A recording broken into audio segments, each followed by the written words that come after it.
සුබ දවසක්. මම ඉතාලිය අපි සමූහය වෙනුවෙන් තිල්න ප්‍රනාන්දු.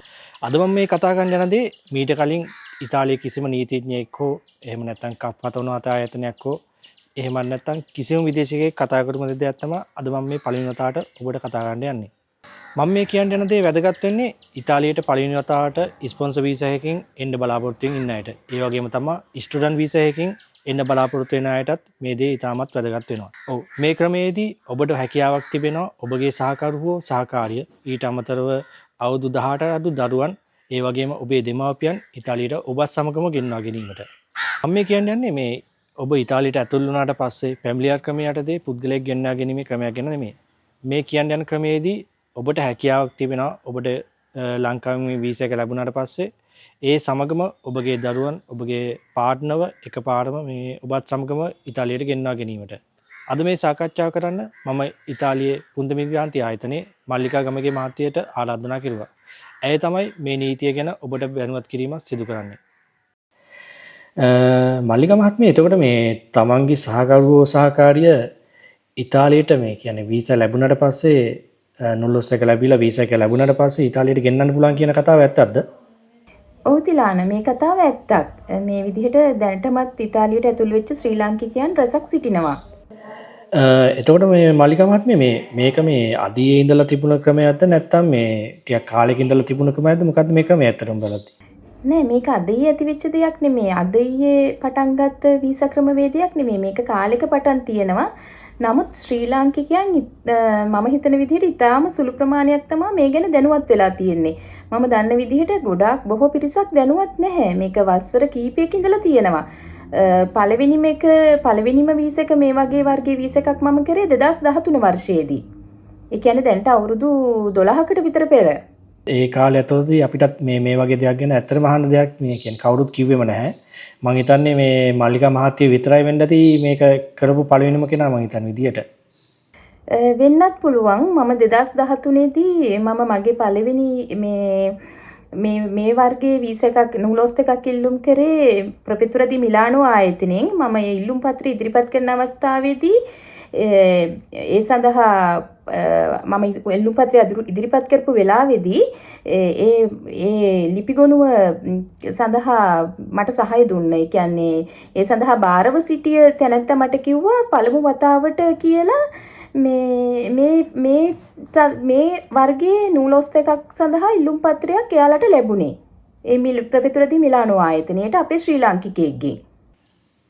එතකොට මල්ලිකා මාස්ටර් දැන් කෙනෙක්ට ප්‍රශ්නයක් ඇති වෙන්න පුළුවන් දැන් 2013 නේ කෙරුවා කිව්වේ. එතකොට 2013 පස්සේ නැවත පාරක් මේ වගේ දෙයකට අයදුම් කිරීමක් ඔබ කරලා තිබ්බද? මෙහෙමයි 2013 පස්සේ මට කිසිම කෙනෙක්ගෙන් මේ සඳහා අයදුමක් ලැබුණේ නැහැ. මොකද මමත් මේක වැඩිපුර ප්‍රචාරය කරන්න ගියේ නැහැ. මොකද මේ අයදුම් කිරීම සඳහා මම සම්පූර්ණයෙන්ම අප වෙන්න ඕන මේ ඉල්ලුම් පත්‍රය බාර දෙන්නා විදිහට. මොකද ඒ හේතුව නිසා ඒ අර පළවෙනි 2013 වර්ෂයේදී මට අයදුම් පත්‍රය ඉදිරිපත් කරන්න ඕන උනේ මගේම ඥාතියෙකු සඳහා. ඒ සඳහා මම කැපවීමෙන් මේක ඉදිරිපත් කරා. නමුත් එතනින් පසුව මට කාගෙන්වත් ඉල්ලීමක් ආවේ නැහැ. මට මේ වගේ මගේ පවුලේ සමාජිකයන් ඉතාලියට ගෙන්න ගන්න අවශ්‍යයි. එහෙම කියන ඉල්ලීමක් කාගෙන්වත් මේ වෙනතාක් ලැබුණ නැහැ. මේ වෙනතාක් කියන්නේ මේ වර්ෂයේදී ලැබුණා. ඒ කියන්නේ 2024 වර්ෂයේදී ඒ වගේ අයදුම් පත්‍ර ඉදිරිපත් කරා. අපි දැනටමත් නූලොස් ලබාගෙන තියෙනවා. වීසා ලබාගෙන ඔවුන්ගේ පවුලේ සමාජිකයන් ඉතාලියට ඇතුල් වෙලා තියෙනවා. මේට කලින් අර 2013ට පස්සේ 2024 වෙනකම් මේ සඳහා ඉල්ලීමක් ලැබුණ නැහැ මට.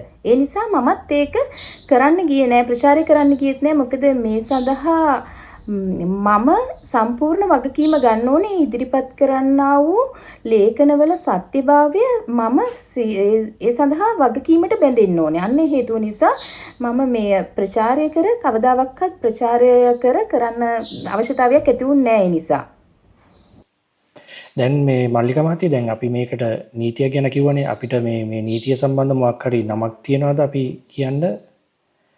මුදල් එකක් මොකක් හරි නමක් එහෙම මොන හරි තියනවද මේකට කියන්න අපිට?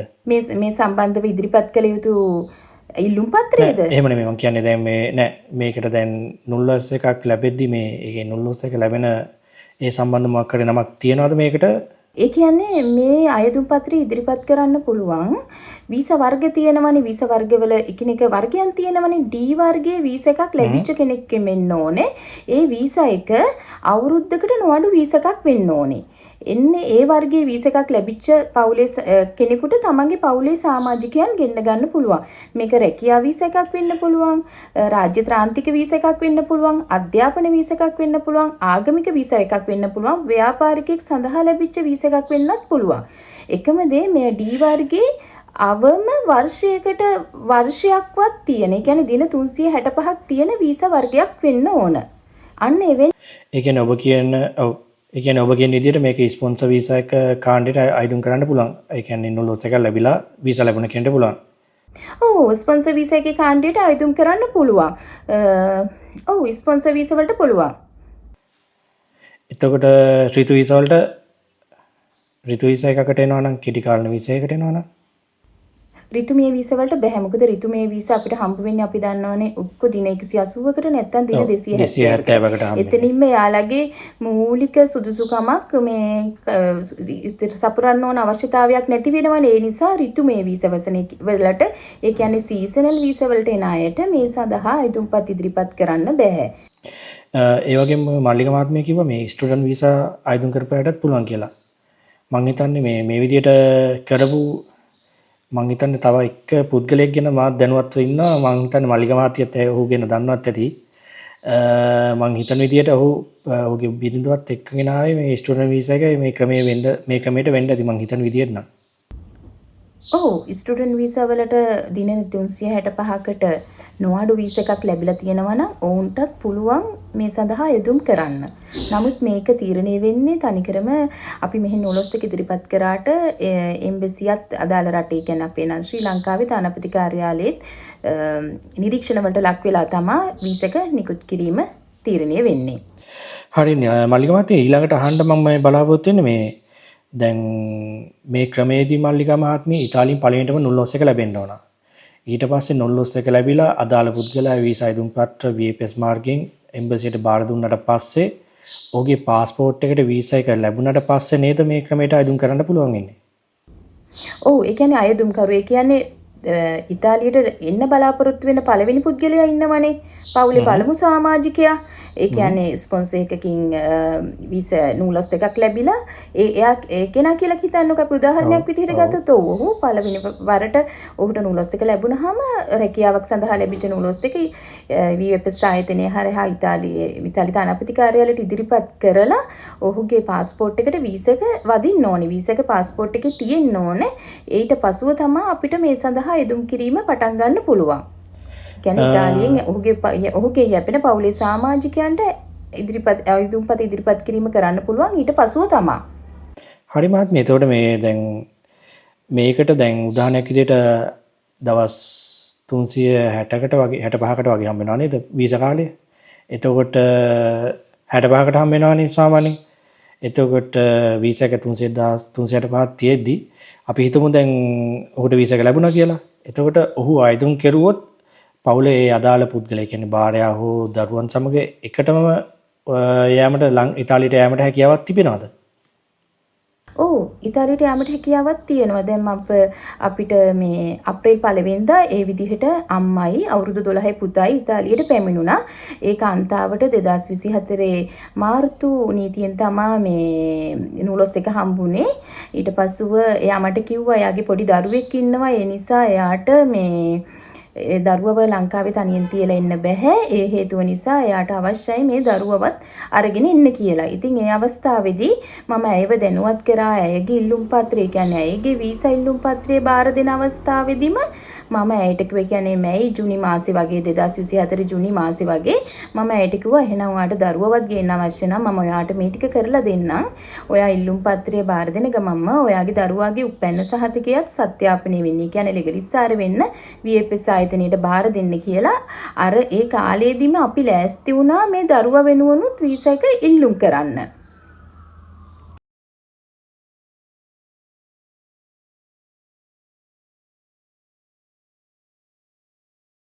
ඔතන යන කාලේ කොච්චර කාලයක් වගේ ඇයිද සාමාන්‍යයෙන්?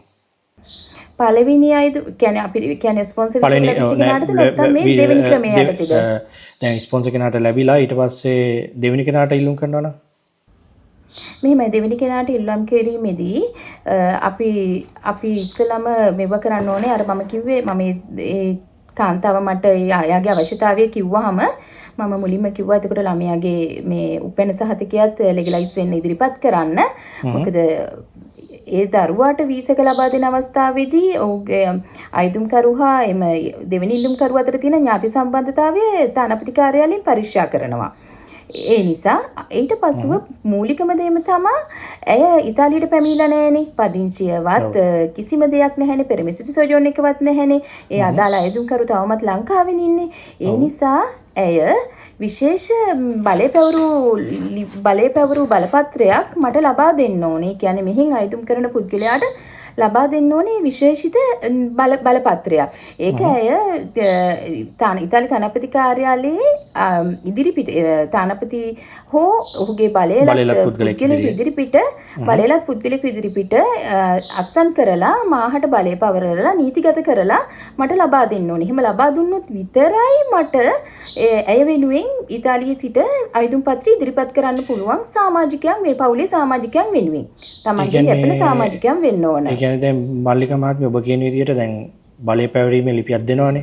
ඊට පස්සේ ඔබ ඔවුන් වෙනින් කැප වෙලා කියන්නේ ඔවුන් වෙනින් අප වෙලා ඔබ ඉතාලියෙන් ඒ සඳහා ප්‍රතිතුර ආයතනය ලවා මේ අයදුම් පත්‍ර ඉදිරිපත් කරනවා කියන එකනේ ඔබ කියන්නේ නේද? ඔව් ඒක තමයි මම කිව්වේ.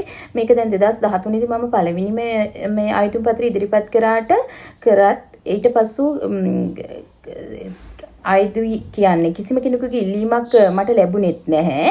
ඒ අවශ්‍යතාවය මම ඒක ගැන කාටවත් කියන්න ගියෙත් නැහැ. මොකද මම තනිකරම මේකේ වගකීම ගන්න ඕනේ. ඒ නිසා මොකද මම අර ලංකාවේ මම සමහර වෙලාවට මේ කෙනාව මම දැකලා තිබුණෙත් නැහැ. ඒගේ ඥාතියෙක් තමයි මට ඇවිල්ලා මේ ඉල්ලීම කරේ. එතකොට මම දැකපුවත් නැති කෙනෙක් කරහනේ අප වෙලා මේක කරන්නේ. ඉතින් ඒ හේතුව නිසා මම සම්පූර්ණයෙන්ම වගකීම ගන්නවා. මොකද ඉදිරිපත් කරන ලේඛන තව අපි ලේඛන ඉදිරිපත් කරන්න ඕනේ. ඒ සඳහා මම වගකීමෙන් බැඳෙන නිසා ඒ නිසා තමයි මේ ඊටාම සීමිත ප්‍රමාණයක් තමයි අපි අයදුම්පත් ඉදිරිපත් කරන්නේ මේ ආකාරයේ වීසා සඳහා. හරි මහත්මිය. එතකොට මේ ක්‍රමයේදී ගෙන්නන්න පුළුවන් කොයි වගේ කට්ටියවද? ඔව් අපිට ගෙන්නන්න පුළුවන්. අපි දැන් කියවනේ අයදුම්කරුගේ යැපෙන අය වෙන්න ඕනේ කියලා. එතකොට අපිට පුළුවන් දැන් හිතන්නකෝ තමන්ගේ සහකරු හෝ සහකාරියව ගෙන්නන්න පුළුවන්. ඩී වර්ගයේ වීසාවක් ලැබලා තියෙන සහකරුට නම් ඔහුගේ සහකාරිය නීති අනුකූල නොවිච්ච සහකාරිය ගෙන්නන්න පුළුවන්. ඒ වගේම අවුරුදු 18ට වඩා බාල වයස්කාර දරුවන්ව ගෙන්නන්න පුළුවන්. ඒ වගේම තමන්ගේ යැපෙන සම්පූර්ණ ආබාධිත තත්ත්වයේ සිටින වැඩිමහල් දරුවන් වුණත් ඔවුන්ගේ ආබාධිත තත්ත්වය 100% ආබාධිත වෙන්න ඕනේ. එහෙම නැත්නම් ඒ වගේම ආබාධිත තත්ත්වයේ ඉඳලා තමන්ගේ වැඩ කටයුතු තනිව කරගන්න බැරි දරුවෝ ඉන්නවනේ. වැඩිමහල් දරුවෝත් අවුරුදු 18ට වැඩි දරුවෝ ඒ දරුවනුත් පුළුවන්. ඔව් ඒ වගේම තමන්ගේ යැපෙන දෙමව්පියනුත් පුළුවන්. එතකොට තමන්ගේ යැපෙන දෙමව්පියන් කෙන්නුවම අපි දන්නවා අපි ෆැමිලි වීසා ගන්න වෙලාවෙදි තියෙන කන්ඩිෂන් එකම මේකෙදිත් බලපානවා. ඒ කියන්නේ තමන් 65ට වැඩි දෙමව්පියන් වෙන්න ඕනේ. ඒ වගේම වෙනත් දරුවෝ ලංකාවේ සිටිනවා නම් ඒ දරුවන්ට මේ දෙමව්පියන්ගේ යැපීම් තත්ත්වය කරන්න බැරි තරමේ අයහපත් සෞඛ්‍ය තත්ත්වයේ පසු වෙනවා කියන සහතිකයක් ඉදිරිපත් කිරීම අවශ්‍යයි. ඒ කියන්නේ දරුවන් අසනීප තත්ත්වයේ පසු වෙනවා. ඒ නිසා මේ දෙමව්පියන් යැපීම් තත්ත්වයන් කරගන්න බැහැ. ඒ වගේම ඒවා සඳහා වෛද්‍ය සහතිකද ඉදිරිපත් කරන්න ඕනේ. ඉතින් ඒක ටිකක් අමාරු කාර්යයක් දන්නවනේ. සහතික ලෙගලිස්සාර වෙලා එන්න සෑහෙන කාලයක් යනවා. IOM ආයතනයේ නිරීක්ෂණ වලටත් ලක් වෙලා එන්න සෑහෙන කාලයක් ගත වෙනවා. ඒක අපි කවුරුත් දන්න දෙයක්නේ. ඒ වගේම වෙනත් දරුවෝ නැත්තම් තමා විතරක් නම් එකම දරුවා මේ දෙමව්පියන් තමන්ගෙන් යැපෙන බවට ඔප්පු කිරීමකුත් අවශ්‍ය වෙනවා. ඉතින් ඒ නිසා මේ කාණ්ඩවලට විතරයි අපිට මේ අයදුම් පත්‍ර ඉදිරිපත් කරන්න පුළුවන් තමන්ගේ පවුලේ සමාජිකයන් හැටියට ගෙන්න ගන්න පුළුවන් විදිහට. ඒ කියන්නේ මහත්මිය එන පුද්ගලයාගේ භාර්යාව සැමියා. ඒ කියන්නේ සැමියාව භාර්යාවට පුළුවන් අවුරුදු 18ට ළමයින්ට පුළුවන්. ආබාධිත තත්ත්වයේ ඉන්නවනම් අවුරුදු 18ට වඩා වැඩි වුණත් ගැටලුවක් නැහැ. වැඩි වුණත් ප්‍රශ්නයක් නැහැ. ඒක ලේඛනගත ලේඛන වලින් ඉදිරිපත් ඔප්පු කරන්න පුළුවන් වීමක් තියෙන්න ඕන. ඊට අමතරව අවුරුදු 65ට වැඩිය වයසක දෙමාපියන් නම් එයාටත් පුළුවන්. ඊට අඩුයි නම් පහට අඩු නම් තමන් විතරක් නම් පුළුවන්. තමන්ව විතරක් ඉන්න පුළුවන්. එහෙමත් ඔව් පුළුවන්. තමන් විතරක් නම් ඔහුගෙන් යැපෙන්නේ ඔහුගෙන් හෝ ඇගෙන් නම් මේ දෙමාපිය යැපෙන්නේ දෙමාපියන්වත් පුළුවන්. එතකොට මේ මාලිකා මහත්මිය දැන් අපි හිතමු දැන් මට වීසා එකක් ලැබිලා මම මගේ භාර්යාව ගෙන්නනවා නම් භාර්යාවගේ දෙමාපියන්වත් ඒ විදියට ගෙන්නන්න පුළුවන්ද? භාර්යාවගේ දෙමාපියන් ගැන මෙතන කතා කරන්නේ නැහැ. තමන්ගේ දෙමාපියන් ගැන විතරයි කතා කරන්නේ. ඔව් මොකද භාර්යාවට පුළුවන් අපිට ඒ වෙලාවට අපිට අපි රීකොන්ජුන්ජිමෙන්ත ෆැමිලියාරි කරනකොට නම් එහෙම කරනවා තමයි මාමවයි ගෙන්නන්න පුළුවන්. නමුත් භාර්යාව තාම ඉතාලියට ඇවිල්ලා නැහැනේ. දෙදෙනා කෙනෙක්වත් ඉතාලියට ඇවිල්ලා නැහැ. ඒ නිසා අයදුම් කරුගෙන් යැපෙන අයව තමයි අපිට ගෙන්න ගන්න පුළුවන් වෙන්නේ. දැන් මේ මල්ලිකා මහත්මිය දැන් ඔබ කිව්වා දැන් මෙතනදී තානාපති කෙන ඉස්සරහා බලයලත් තානාපති හෝ බලයලත් පුද්ගලෙක් ඉස්සරහා අස්සම් කරන්න ඕන කියලා. එතකොට දැන් මේ කාර්යාලයේ ඉදිරිපිට ඒ කියන්නේ ඔබට දැන් ඔබට බලය ප්‍රාවරීමක් කරන්න ඕනනේ ඔබ ඉදිරි කටයුතු කරන්න කියලා. එතකොට මෙතනදී අර කලින් වතාවල අයදුම් කෙරුවා කියමු උදාහරණයක් විදිහට ඒජන්සියක් නැත්නම් සේවා යෝජකයන් මෙතනදී අදාළත්වයක් ඇති වෙන්නේ නැහැ නේද? දැන් උදාහරණයක් දැන් මෙහෙම හිතමුකෝ අපි හිතමුකෝ දැන් අපි හිතමුකෝ මම තමයි ලංකාවෙන් ඉන්නේ. එතකොට මං වෙනින් ඉතාලියේ සේවා යෝජකයෙක් ඉදිරිපත් වෙලා දමන් දෙකක් දානවා.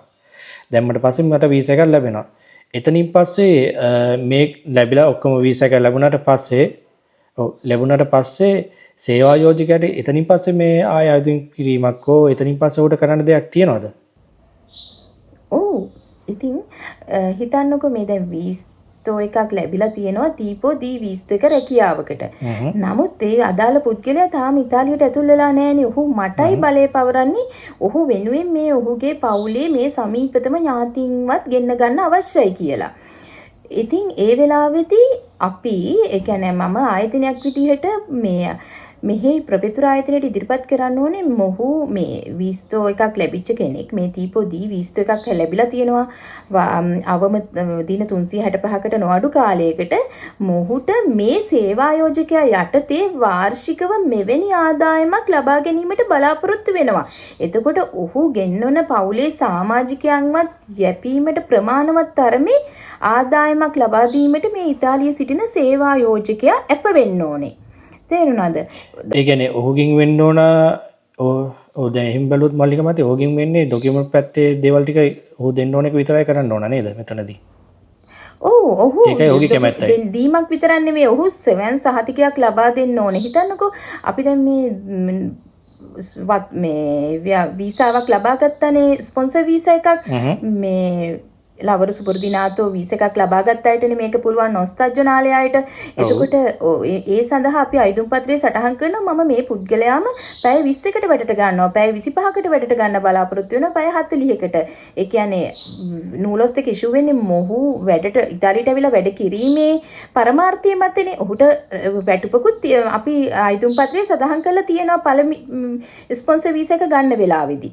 එතකොට ඊළඟට මේ තව පවුලේ කෙනෙක් ගෙන්නනකොට ඒ පවුලේ සමාජිකයාවත් යැපීමට ප්‍රමාණවත් වන අන්දමේ ආදායමක් දෙන බවට මේ සේවා යෝජකයා අපිට ස්වයං සහතිකයක් ලබා දෙන්න ඕනේ. ස්වයං සහතිකයක් අත්සන් කරලා ලබා දෙන්න ඕනේ මේ එන පුද්ගලයාගේ පවුලේ අයත් යැපීමට ප්‍රමාණවත් තරමේ ආදායමක් මම මගේ මේ අනාගත සේවා දායකයාට ලබා දෙනවා කියලා.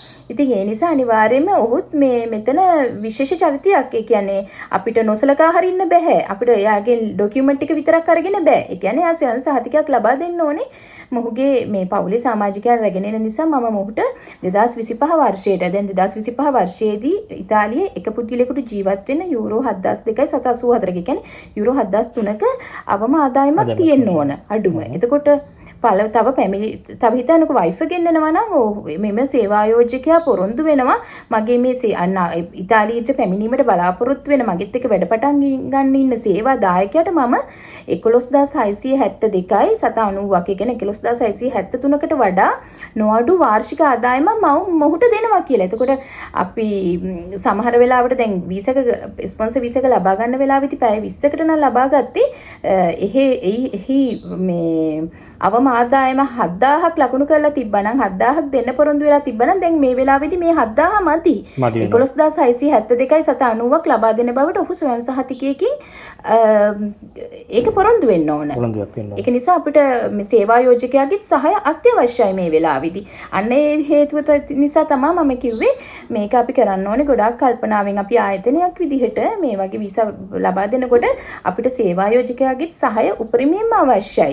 මේ අපිට මෙහි වෙන කියන්නේ හිතන්නකෝ ලංකාවේ ඉන්න කෙනාගේ කෙනෙක් ඇවිල්ලා මට කිව්ව ගමම මම මේකට මේ ලේඛන ටික බාර ගන්නෑ හරි මං කරලා දෙන්නම් කියලා මම සේවා යෝජකයාත් එක්කත් කතා කරනවා ඔබ කැමතිද මේ ඔබේ අනාගත සේවාදායකයාගේ මේ පවුලේ සමාජිකයෙක් එන්න ගන්න හිතාගෙන ඉන්නවා මේ සඳහා ඔබත් කැමතිද මේ කාර්ය සඳහා උදව් වෙන්න මේ සඳහා අපිට ස්වයං සහතිකයක් අවශ්‍යයි මේ වගේ වැටුපක් ලබා දෙන බවට මේ වගේ වාර්ෂික ආදායමක් ලබා දෙන බවට එහෙම කරලා මට ඒ ස්වයං සහතිකය ලබා දුන්නොත් විතරයි සේවා යෝජකයා මේ අයදුම් පත්‍රය ඉදිරිපත් කරන්න අපි බාර ගන්න.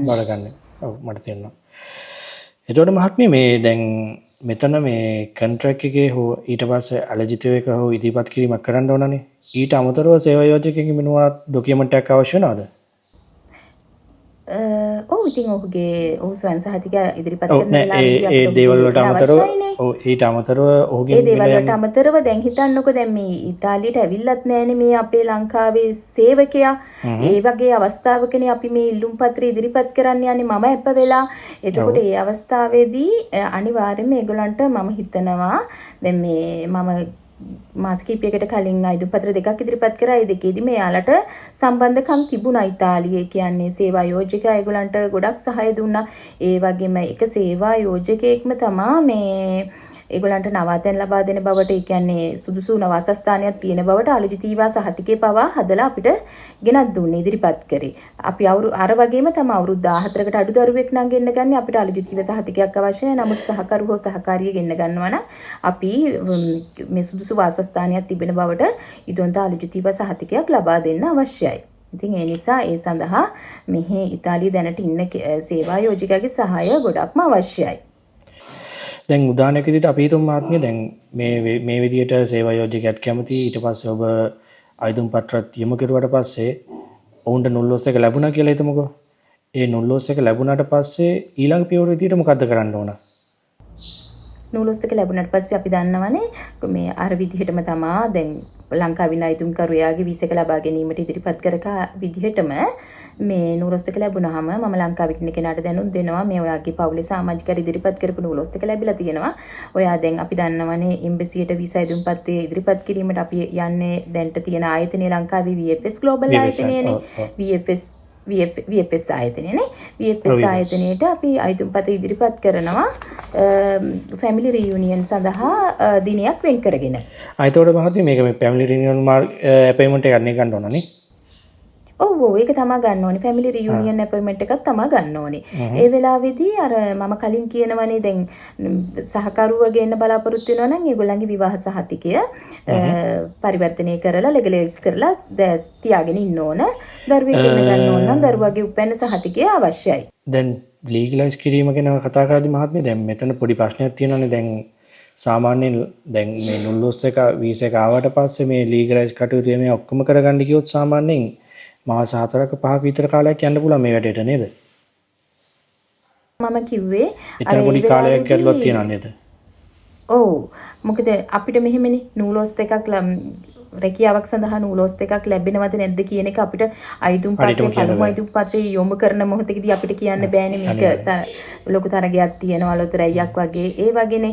එතකොට ඒක ලැබෙන මොහොතේදී කෙනෙක් මට කතා කරලා කිව්වොත් මට මෙහෙම ලැබුණා නූලොස් එක ලැබුණා මට රැකියාවක් සඳහා මට අවශ්‍යයි මම එන අවස්ථාවේදීම මේ මගේ පවුලේ සමාජිකයන් ගෙන්න ගන්න. ඒ අවස්ථාවේදී ඉඳලම මම එයාලට කියනවා එහෙනම් ඔයාලා මෙහෙම ලෑස්ති වෙන්න මේ විදිහට කරමු. අනිත් එක තමයි අදාළක අයදුම්කරුට ඉතාලියට පැමිණෙන්න පුළුවන්. මොකද අනිත් වැඩ ටික මම බලය පවරලා මට මම හරහා කරන නිසා පළමු අයදුම්කරුට රැකියාවට ඒමට අවශ්‍යතාවයක් තියෙනවා. ඒ කියන්නේ නූලොස් එක ලැබුණා නම් වීසා එක ලැබුණා නම් රැකියාව සඳහා ලංකාවේ වැඩ ටික මේ කරගෙන යන්න අනිත් අයට දැන් දරුවෙකුට නම් දරුවගේ අනික එනකන් එයාට අරයට එන්න කොහොමත් වෙන්න පුළුවන්. මේ කට්ටියම එකට එන්න අවශ්‍යතාවයකුත් නැහැ. එහෙම මෙන්න අවශ්‍යතාවයක් නෑ. ඒ කියන්නේ වීසා එක document ලැබුණ කෙනාට ඒ කියන්නේ ඩොකියුමන්ට් ලීගලයිස් වෙලා යම ඔක්කොම ඩොකියුමන්ට් එක තියෙනවා නම් ඉක්මනින් වැඩේ කරගන්න පුළුවන් කියන එක කියන්නේ නේ මහත්මිය.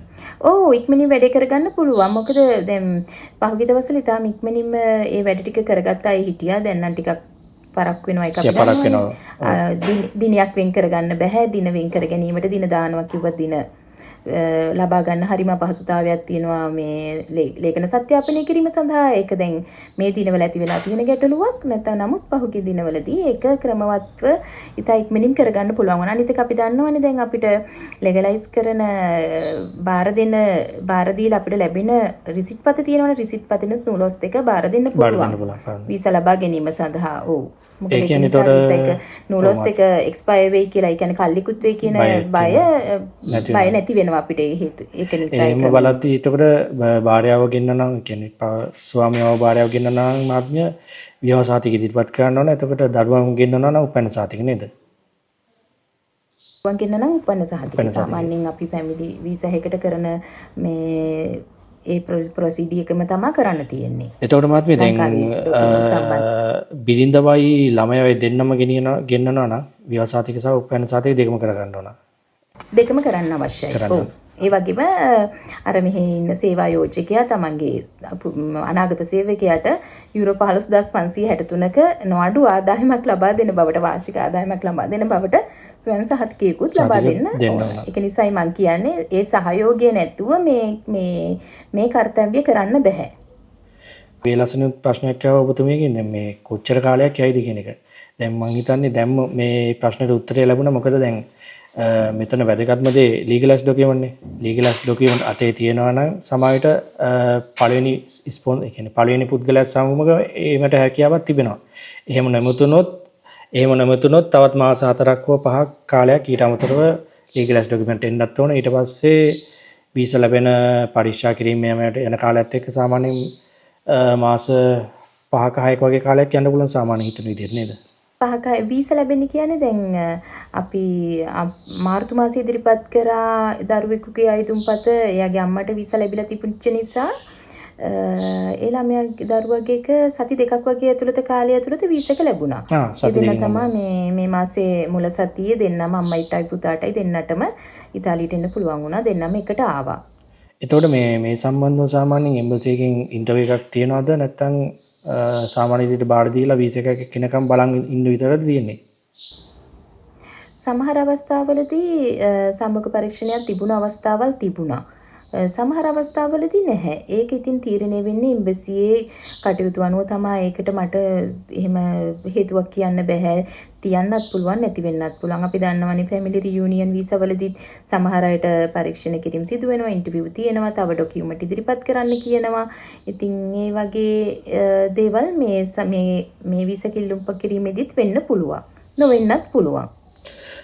හරිමත් මේ දැන් මේ මම පෝස්ට් එකක් දැම්මට පස්සේ පුද්ගලයන් කීප දෙනෙක් අහලා තිබ්බා. දැන් 2024 වීසා ලැබිලා දැන් ඉතාලියට ඇතුල් වෙච්ච අය ඉන්නවනේ.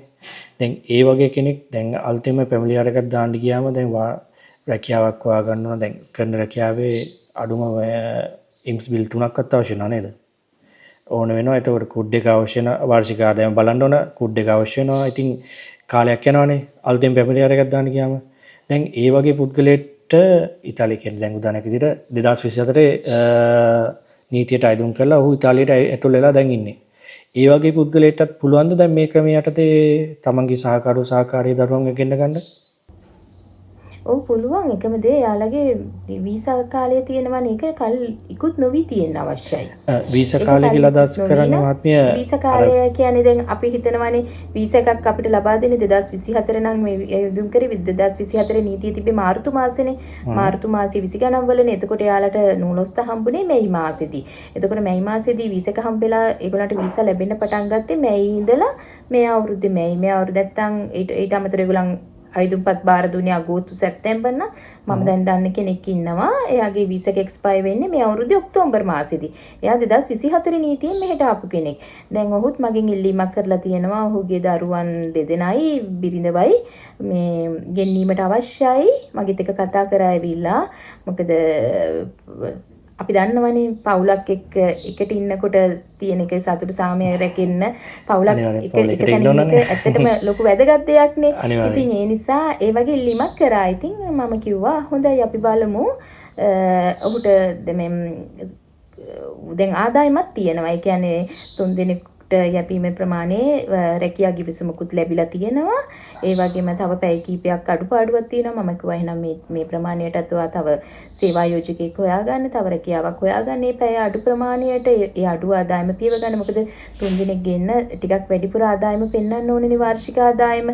ඒ කියන්නේ ඒක අපිට අවුරුදු සර්ටිෆිකේෂන් එකකින් පෙන්වන්න පුළුවන්. ඒ සේවා යෝජකයා කැප වෙනවා මෙයාට මේ වගේ ආදායමක් දෙන්න කියන එක. එයාගේ වීසා එක තවමත් වළංගු නිසා මෙයාට කිව්වා අපි මේ විදිහට ආයුධ පත්‍රය ඉදිරිපත් කරමු. මොකද නැත්තම් ආයෙ ආයුධ පත්‍රය ඉදිරිපත් කරන්න සෑහෙන කාලයක් ගත වෙනවා රීකොන්ජුන්ජිමේන්ත ෆැමිලියාර විදිහට කරන්න ගියොත්. ඉතින් ඒ නිසා 2024 ආපු අයටත් තවමත් වීසා කාලය වළංගු වෙලා තියෙනවා නම් මම කියනවා අඩුම ගානේ මාස 6ක්වත් තව තියෙනවා නම් කරමු. නැත්තම් මොකද ලංකාවේ ඩොකියුමන්ට් හදලත් නැහැනේ මේ අය දැන් මේ ගැන දැනගත්තේ. ඉතින් ඒ නිසා ලෙගලයිස් කරන්නත් කාලයක් යනවානේ. මොකද දැන් අපි දන්නවනේ ලෙගලයිස් කරන්න අපොයින්ට්මන්ට් නැතුව ඉන්නවා කියලා සෑහෙන දෙනෙක් බලාගෙන ඉන්නවනේ. ඒක තමයි. එතනදී මේ දැන් මෙතනදී වැදගත්ම දේ තමයි මේ પાස්පෝර්ට් එකේ වීසා කාලය නේද මහත්මිය? හරි. දැන් වීසා කාලය දැන් කරන්න බෑ හරි. දැන් උදාහරණයකට 2024 ආපු කෙනෙක්ගේ තාම પાස්පෝර්ට් එකේ වීසා කාලය තියනවා කියලා හිතමුකෝ. එතකොට දැන් ඔහු දැන් වැඩ කරන්නේ කින්නකෝ සේවා යෝජකයා ළඟත් නෙමෙයි. වෙනත් සේවා යෝජකයෙක් ළඟ වැඩ කරනවා. එතකොට ඔහුටත් පුළුවන්ද අදාළ දැන්ට වැඩ කරන ආයතනයේ ආදායම සේවා යෝජකයෙක් සමග කතා කරලා ඔහුගේ ඩොකියුමන්ට් ඉදිරිපත් කරලා ඔහුගේ විස්තර ටික දාලා ඔහුගේ කැමැත්ත ඔව් මට දැනගන්න ඕනේ දැන් ගෙනාපු සේවා යෝජකයා ළඟ වැඩ කරන්නේ නැත්තේ ඇයි? රැකියාව ඉවර වෙලා පෙරමැස්ස එක අරගත්තද? එතනින් ඔහු අයින් කරාද? ඔහු කැමැත්තෙන් අයින් වෙලාද? ඒ දේවල් දැනගන්න ඕන. අපි දන්නවනේ බොහෝ ස්පොන්සර් නීතියට ආපු අය ප්‍රොපෙතුර ආයතනයටත් ඉදිරිපත් වෙච්ච නැති අය ඉන්නවා. ඉතින් ඒ වගේ කෙනෙකුට වෙන කෙනෙක්ගේ වෙන සේවා යෝජකයෙක්ගේ ලියුමක් අරන් ආවා කියලා මම ඒක කරන්න බාරගන්නේ නැහැ. ඇත්තටම මම වගකීමෙන් කියනවා. මොකද මේක කිරීමේදී මමත් සම්පූර්ණයෙන්ම වගකීමට බැඳෙනවා මේ ඉදිරිපත් කරන ලේඛන සම්බන්ධයෙන්. ඉතින් ඒ නිසා ඉතාලියට පැමිණි කෙනෙකුට උනත් මේ ආයුධ පත්‍රය ඉදිරිපත් කරන්න පුළුවන්. ඒ සඳහාත් මට බලය පවරපු ලිපියක් අවශ්‍යයි. මොකද සමහර අය ඉන්නවා තවමත් තමන්ගේ විසීමේ බලපත්‍රය කියන්නේ පෙරමෙස් ඩි සෝජෝන් එක ලැබිලා නැහැ. සමහර අය ප්‍රපෙතුරකට ඉදිරිපත් වෙලා කොන්ත්‍රාතු ඩි සෝජෝන් එක අත්සන් කරලා දිනයක් උස්තුරයකට යන්න බලාපොරොත්තුෙන් ඉන්න අය ඉන්නවා. ඒ අයටත් පුළුවන් ඉදිරිපත් කරන්න තමන්ගේ වීසා කාලය තවදුරටත් වළංගුණා. ඒ වෙලාවේදී මට යාලා ඉතාලියේ ඉන්න නොතාරිස් කෙනෙක් කරා බලය පවරපු ලිපියක් ලබා දෙන්න අවශ්‍ය වෙනවා. දැන් මෙහෙම හිතමුකෝ මේ මල්ලිකාවක් තියෙන දැන් මෙහෙම හිතමුකෝ දැන් වීසා කාලයක් තාම પાස්පෝර්ට් එකේ වීසා කාලයක් තියෙනවා. එතකොට දැන් සමහරවිට ඉතාලියට එයා ඇතුළු වුණ ගාම ඉක්මනින්ම ඩොකියුමන්ට් ටිකක් හදාගෙන එයාට පෙර්මස් සෝජන් එකක් තියෙනවා. එතකොට දැන් එයා වැඩ කරන්නේ වෙනත් තැනක.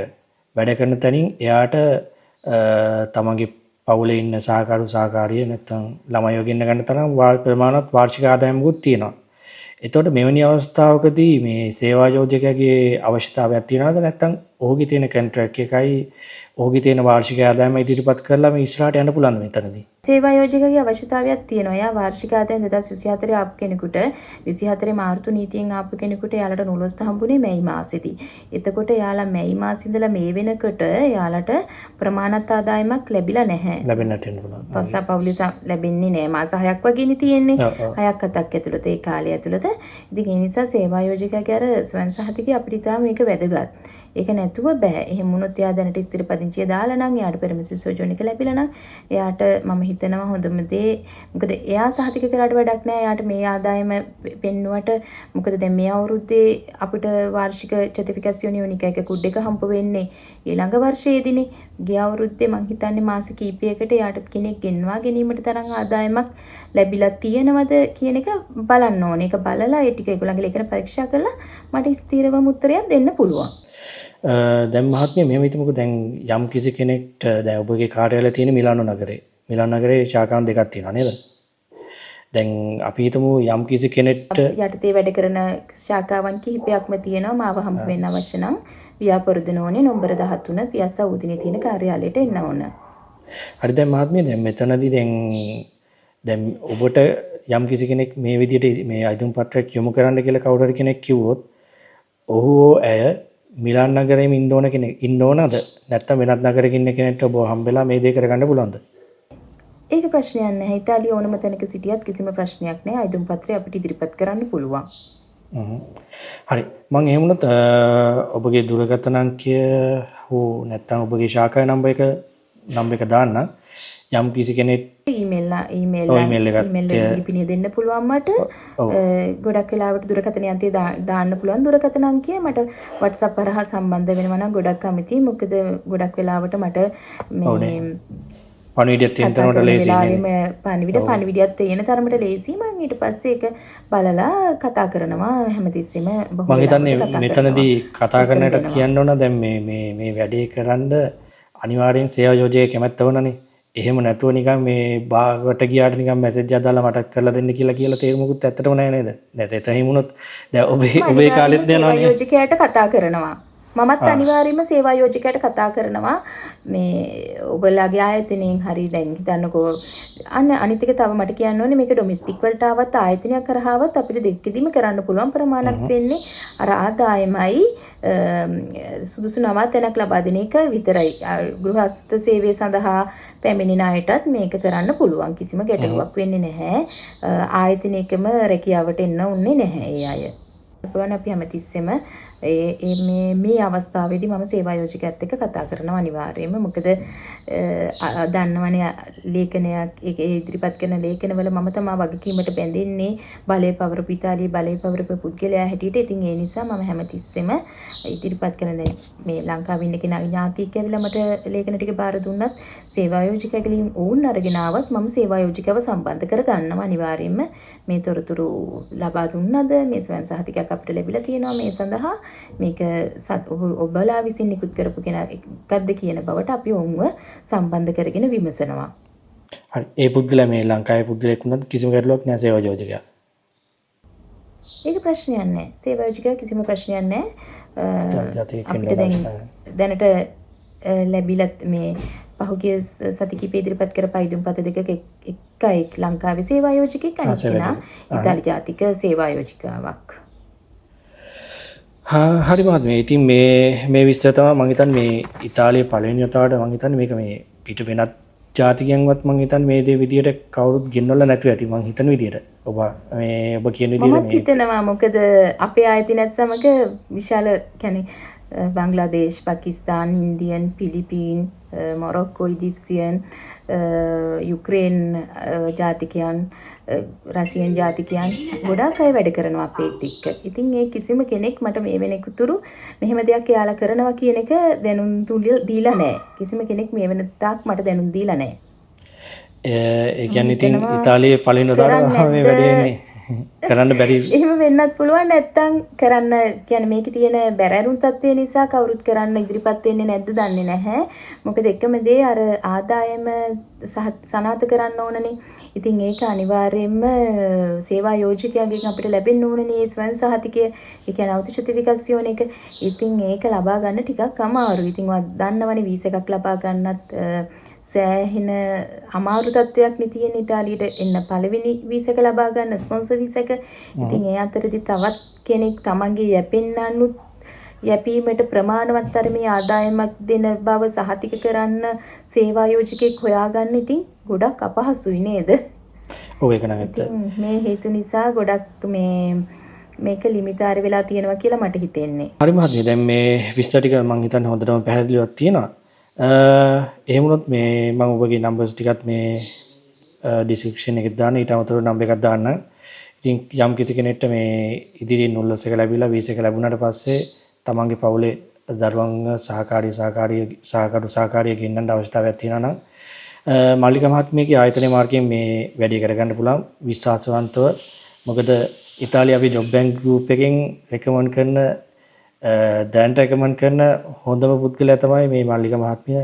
ඉතින් මොකද වෙනත් අයව රෙකමන්ඩ් කළා අපි ලැජ්ජ වෙන්නත් බෑ. මේ රෙකමන්ඩ් කරුවා කියලා මේ මල්ලිකා මහත්මිය මම කවදා සල්ලි දීලා නැහැ.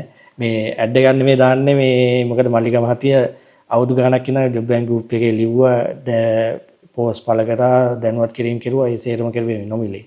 අපිත් එක්ක වැඩ කරපු නිසා අපි දන්නවා මල්ලිකා මහත්මියගේ තියෙන සුදුසුකම් මොනවාද, එයාට කරන්න පුළුවන් දේවල් මොනවාද කියන එක. ඉතින් ඒක නිසා තමයි මම හෝ සෙරන්ත ජොබ් බැංක් ගෲප් එක උනත් මේ මල්ලිකා මහත්මිය ඕන වැඩකට රෙකමන්ඩ් කරන්නේ මිලාන් නගරේ වැඩක් කරන්න තියෙනවා නම් අනිවාර්යයෙන්ම යන්න තියෙන හොඳම තැන මල්ලිකා මහත්මියගේ ඔෆිස් එක කියලා. ඉතින් එහෙනම් මේ මල්ලිකා මහත්මිය ඔබට බොහොම ස්තුතියි මේ වැඩසටහන එක්ක එකතු වුණාට. ඉතාලියේ පළවෙනි වතාවට කවුරුත් නොදන්න දෙයක් ඉතාලියේ ඉන්න අනිත් අයට දැනුවත් කිරීම සම්බන්ධයෙන් ඔබට බොහොමත් ස්තුතියි. යම් කිසි දවසක ආය වැඩසටහනක් කරන්න හැකියාවක් ලැබුණොත් අපි ආයෙත් දවසක හම්බෙමු. හොඳයි තිලාන, ඔබටත් බොහොම ස්තුතියි මාව මේ සඳහා සම්බන්ධ කරගත්ත එකට. ඉතින් මම හිතනවා ඇත්තටම අවශ්‍යතාවයක් තියෙන කෙනෙක් මට උන්ගේ මේ අවශ්‍යතාවය පැහැදිලිව නිවැරදිව ඉදිරිපත් කරොත් සියලුම දේවල් සම්පූර්ණ නම් මේ ආයුධ පත්‍රය ඉදිරිපත් කිරීම සඳහා අපි අපේ ආයතනය හරහා ඔබගේ පවුලේ සමාජිකයන්ට නූලොස්ත ලබා දීමට ඉදිරිපත් වෙන්න සූදානම්. ඉතින් හැම දිනාටම සුබ දවසක්. ආයුබෝවන්.